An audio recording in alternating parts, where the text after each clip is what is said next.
The word pons means bridge, and most of the information funneled through the pons is information concerning your somatic tissues or your skeletal muscle.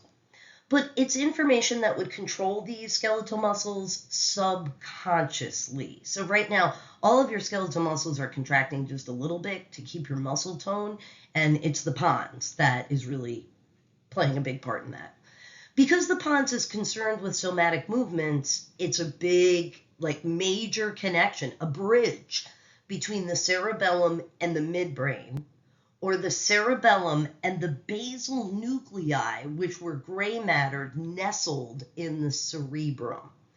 I have two transverse sections of the pons here. The one is superior on the top, and the other one is inferior on the bottom.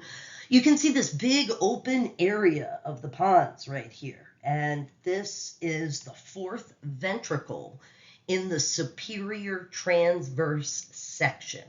And that would be a structure there that is transitioning into the central canal of the spinal cord, right? And here is the inferior transition. And as with pictures of the spinal cord, dorsal or posterior is usually toward the back. So this is dorsal back here. And I notice I'm writing in yellow. So this is dorsal back here on both of these pictures. And this is, wrong way. This is ventral here on both of these pictures. Okay, so we know that this huge open area right here is the fourth ventricle, right? So connect this area to our sagittal section up top. The two bumps coming off the dorsal side of the superior transverse section, which is what we're looking at, a superior transverse section. These bumps that come off the side are called the cerebellar peduncles. There are also cerebral peduncles, but not in the pons. The word peduncle just means foot. And these are physical structures on which the cerebellum, it rests. These are also myelinated neurons because they're white matter. And these neurons are connecting the cerebellum to either the midbrain or the basal nuclei. And their axons are running through these cerebellar peduncles. The function of carrying unmyelinated neurons, but also providing physical support for the lobes of the cerebellum. These cerebellar peduncles, they reduce in size as the pons transitions superiorly to inferiorly. On the ventral side of the pons, this is ventral right here, we have nuclei or cell bodies, unmyelinated, collectively that are called the pontine nuclei. You can see them scattered all over the ventral portion there. These nuclei control your cardiac function as well as your respiratory function, setting the basic rate of your heart rate and respiratory rate. These are basically neurons that innervate your heart and or the muscles of your lungs. So they control the normal function, but they're also able to override the normal function and stimulate the heart and respiratory rate as needed, according to external nuclei. So if you are threatened, these fibers here will reach out to your heart and your lungs and ask you to take in more oxygen so you can run away from the threat. Within the pontine nuclei are individual cell bodies that can accelerate your breathing, that can decelerate your breathing, that can increase the depth of your breathing, that can accelerate your heart rate. There are a whole bunch of different options, and that's why there are tons of these nuclei scattered around. The third or final gray matter structures in the pons are cell bodies that belong to the cranial nerves. Here we have, well, there's more than what I have listed on the picture.